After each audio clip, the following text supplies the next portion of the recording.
Don't mind the rain. Don't mind the scratch under my eye.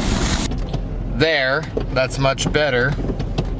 Now you guys don't have to see the big wound under my eye, and I don't have to get blinded by what little sun we have here while it's raining, so. But like I said, we wanted to talk about the Nagoya antennas for the Baofeng radios. And since I'm waiting on traffic here to merge right, I have a moment to talk about it. So I handle with Baofeng radios. I haven't had much opportunities of experience with other style radios. However, the Baofeng is kind of my go-to because of the price point. I'm not gonna say they're cheap because they are well made. Actually, they're more affordable for the budget-friendly prepper or the budget-friendly responsible citizen, whatnot. If you're into militia training or any of those movements, obviously communications are going to be a very big vantage point and an ideal piece of equipment for you to have. So this antenna that I'm going to be showing you is a Nagoya, the 144/340, I believe. If I'm wrong, I'll correct myself.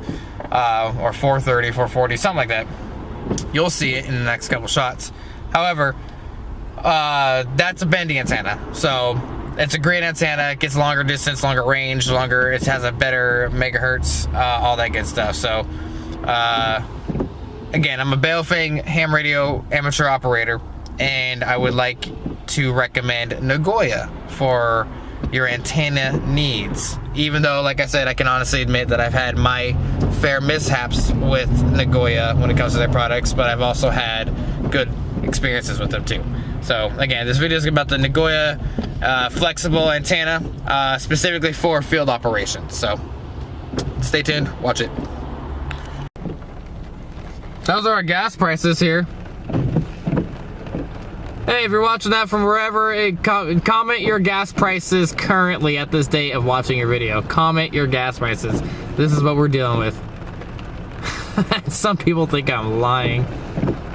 Alright, this is the Nagoya 144 by 430 megahertz dual band handheld antenna for the Baofeng. So, the reason why this is such an important product and why it's being recommended is because if you work in the field, you run a Baofeng you operate a Baofeng handheld radio. Here we have the Beez Combat Systems Baofeng GRIDLOK radio pouch.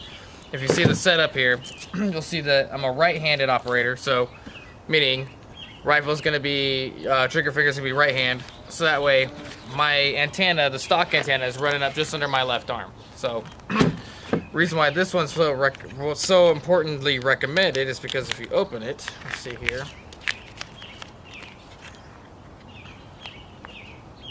So it has a flexible cable. So inside it's got the, I'm not sure if it's fiber optics or whatnot, but inside we have a flexible cable. So it actually goes a lot higher. It's got a better receiving capability, more function, stronger megahertz, goes out 10 watts.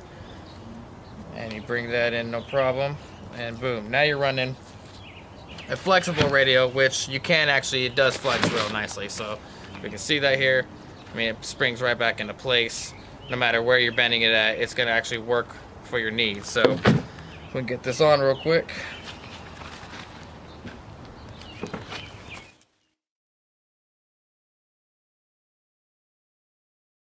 See where the antenna is lining up at. You'll see that, obviously, it's not obstructing any type of reach. I can still actually access the radio itself, bring it up. Still has access to the dial pad, things like that. And if it does seem to get in your way, you just simply move it out of the way. So as opposed to the stock radio, which is a lot more stiff, does come back but does not bend, and you can actually bend it permanently and kind of damage the thing. Having that flexible antenna for training purposes is going to come a lot more in handy. So especially if you're running a Baofeng on the side where you need access to it, especially if you're running shoulder mics or throat mics or anything like that, all that's going to come up. Obviously, if you're running on the side, going to come up to your left or right earpiece, whatever you're comfortable with. So, again, you can see that difference. You can see it's actually causing no obstruction. And, yeah, that is the Nagoya 144 by 430 megahertz dual band handheld antenna. And one thing, that's important is to make sure you're not getting the knockoff product, the generic product. Make sure you're looking for that scanner code and that silver emblem sticker that shows that it actually is coming from Nagoya. So recommend that.